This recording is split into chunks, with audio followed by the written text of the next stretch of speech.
Olá pessoal, espero que esteja tudo bem com vocês. Hoje estou aqui para falar um pouco sobre este período pelo qual todos estamos a atravessar, este período de isolamento e de quarentena, e da melhor forma como nós podemos aproveitar este tempo para nos desenvolvermos a nós mesmos e sairmos deste período melhores pessoas, aquelas que nós éramos quando entramos nele, e também para falar um pouco sobre o que fazer neste excesso de tempo que nós agora temos. Tempo esse que nós reclamávamos que não tínhamos antes e que agora o temos em demasia e não sabemos o que fazer com ele. Verdade ou mentira? Vou falar então sobre 5 temas. Desses 5 temas, 3 têm muito a ver com a minha área de trabalho, com a minha paixão, com aquilo que me corre nas veias, que é o exercício da saúde, e vou também falar sobre 2 temas que eu considero importantes e pertinentes e quero partilhar com vocês. Então, vamos a isso. Primeiro a forma como nós somos diariamente bombardeados com uma informação através dos mídias, através das redes sociais. Informação essa que nos deixa num estado de medo, um estado de pânico e que é muito importante nós sermos capazes de a filtrar. Eu não estou a dizer com isto, estou a querer dizer com isto que não é importante ouvi-la, que não devemos ter sensibilidade ou de alguma maneira desvalorizar o que está a passar. Não, pelo contrário, devemos ter sensibilidade a ela, devemos procurá-la sim, devemos fazer aquilo que temos de fazer e que nos é aconselhado fazer no sentido de nos precavermos a nós e aos outros. Agora é importante sim filtrá-la. E de que maneira podemos fazer isto? A minha opinião a minha dica é escolhermos uma ou duas alturas do dia para nos atualizarmos acerca da situação atual do país e do mundo. Escolhermos um veículo que seja fiável em relação a estes temas e máximo 2 vezes por dia atualizarmos em relação à situação atual do país e do mundo. Sim? A segunda dica é sermos capazes de gerir e lidar com esta situação da melhor forma, no sentido de nos mantermos equilibrados emocionalmente.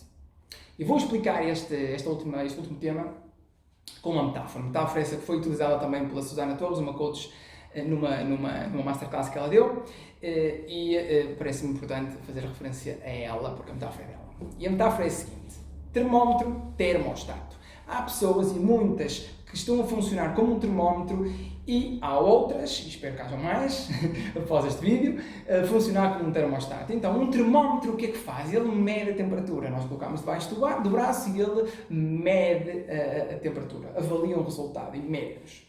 Depois temos um termostato. O termostato basicamente o que é que faz? Ele regula a temperatura consoante aquela que nós queremos estabelecer. Então, se nós estivermos em modo termómetro, o que vai acontecer é que estas notícias negativas de vírus, de contágio, de mortes, de situação de crise que se avizinha após este período, vai se refletir negativamente em nós. Vai fazer com que nós tenhamos uma energia negativa perante isto. E o que é que vai fazer? O termómetro vai aumentar tanto mais quanto mais nós formos bombardeados com esta informação. E então tudo isto aumenta os sentimentos de ansiedade, de preocupação, de medo. Isso é muito prejudicial para nós, vai nos fazer sofrer por antecipação. Isso vai nos afetar muito, não só nós, mas também as pessoas que nos rodeiam, nomeadamente a nossa família. Por outro lado, se nós agirmos como um termostato, nós vamos ser capazes de estabelecer o nosso nível de confiança consoante aquilo que nós definimos. E, independentemente do tipo de informação que nos chegue, nós somos capazes de a gerir da melhor forma, porque nós temos o nosso termostato regulado para um determinado nível que nós estabelecemos. Isso vai fazer com que nós sejamos capazes de manter uma paz interior, uma tranquilidade, uma serenidade, para termos depois também a flexibilidade de lidar com toda e qualquer situação pelo qual nós nos deparemos e vamos ser capazes de encontrar a melhor solução para qualquer situação que apareça diante de nós. E vamos evitar sofrer por antecipação, vamos evitar estar constantemente preocupado por algo que não aconteceu, que não sabemos se vai acontecer e que o mais provável é que nem aconteça. Sim? Vamos então para o segundo tema, que é o tempo. Neste momento todos nós temos bastante tempo livre e sem dúvida nenhuma que o podemos aproveitar da melhor forma. E como? Investindo em nós próprios, desenvolvendo competências que do nosso ponto de vista achamos importantes para que nós possamos sair desta fase melhores pessoas, melhores seres humanos, mais competentes, não só a nível profissional, mas também ser capazes de desenvolver competências a nível daquilo que é a relação entre pais, relação entre família, mais competentes também desenvolver competências a nível da nossa saúde, a nível daquilo que são hábitos de treino, a nível daquilo que são hábitos alimentares. Portanto, devemos tentar utilizar esse tempo para desenvolver competências em nós próprios. E como é que podemos desenvolver competências? Aprendendo. Aprender é, digamos, que o superpoder que nós temos, o superpoder que Deus nos deu. Porque a partir dele nós podemos desenvolver essas competências. E ao desenvolver competências nós vamos tornar pessoas mais confiantes. E ao ser pessoas mais confiantes nós vamos também ser mais competentes. E ao ser mais competentes vamos ser mais confiantes. E ao ser mais confiantes vamos ser mais competentes. E gera-se aqui um ciclo muito, muito importante e fundamental para a nossa evolução. E de que forma nós podemos aprender? Hoje em dia a aprendizagem está à distância de um clique e grátis. E grátis. Nós podemos ver vídeos na internet, nós podemos ouvir áudios, nós podemos ler artigos, nós podemos estabelecer uma determinada conversa específica com alguém formado num determinado tema, nós podemos ver podcasts, nós podemos ler. Tu que não tinhas tempo para ler, te queixavas disso, hoje podes ler. Então, existem nos dias de hoje vários meios para nós podermos aprender e com isso desenvolver competências que vão fazer de nós pessoas com mais recursos para poder lidar com o que virá depois desta pandemia. Tema número 3, que é: Ricardo, estou metido em casa, vou engordar? Entramos já então nos temas relacionados com isso e saúde. Ora bem, se vais engordar, depende. Depende da perspectiva e da atitude que tu coloques perante esta situação. Se tu vês esta situação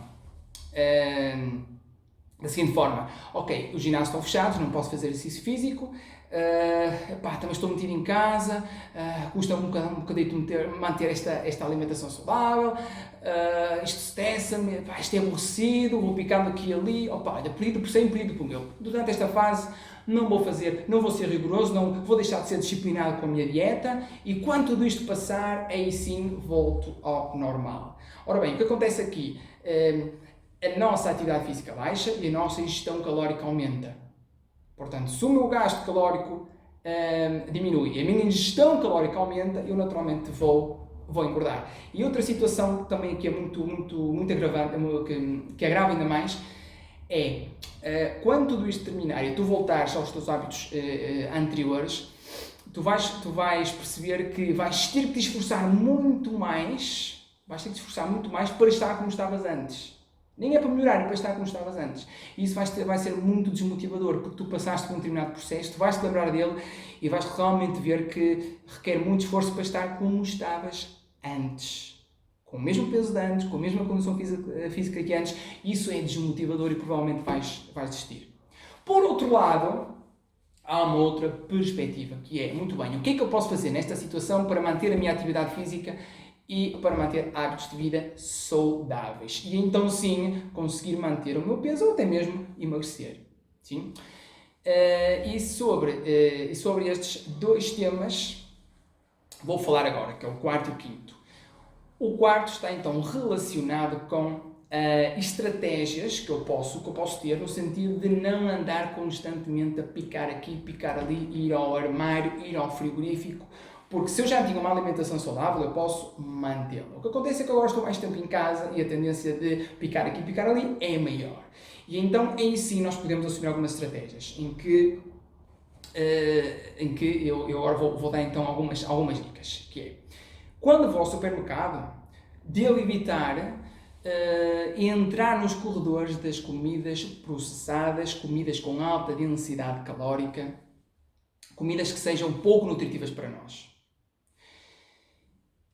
Mas Ricardo, o meu filhote gosta muito das bolachinhas e das batatinhas. Muito bem, leva as bolachinhas e as batatinhas para o teu filho. E lá em casa o que fazes é, tens o armário do teu filhote e tens o teu armário. Okay? E tu vais ao teu armário e o teu filhote vai ao armário dele.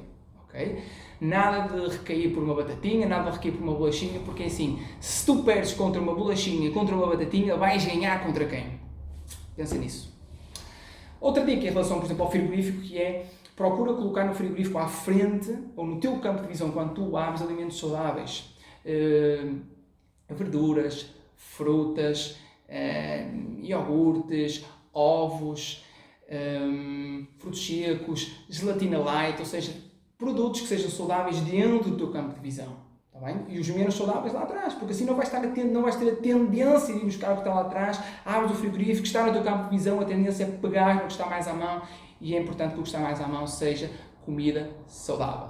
Portanto, sim, é perfeitamente possível manter a tua estética, manter a tua condição física e até mesmo emagrecer em casa. Okay? E para manteres a tua condição física, podes fazer exercícios em casa. Claro que podes. Mesmo alguns exercícios que tu fazias no ginásio, podes muito bem fazê-los em casa sem peso. Podes até fazê-lo com algum peso se tu tiveres criatividade. Podes usar algumas garrafas, garrafões, podes usar uma mochila, podes até usar também o teu peso corporal, podes usar algum elástico, que é um material simples que algumas pessoas têm em casa, e fazer isso em casa. Há neste momento vários colegas também a contribuir nesse sentido, a colocar na internet alguns circuitos para vos ajudar a fazer isso em casa. Eu próprio, todos os fins de semana, comecei passado fim de semana e vou continuar a fazê-lo, a colocar circuitos para que vocês possam fazer durante a semana. Aconselho-vos a fazer 3 a 5 vezes por semana para manterem estas vossas rotinas de atividade física e manterem-se então saudáveis, mantendo-se então ativos. Portanto, pessoal, era isto que eu vos queria deixar e, acima de tudo, não percam a esperança, ok? Não percam a esperança porque vai tudo correr bem. Lembrem-se, tempos difíceis fazem pessoas fortes e tempos fortes fazem tempos fáceis. Um abraço para todos.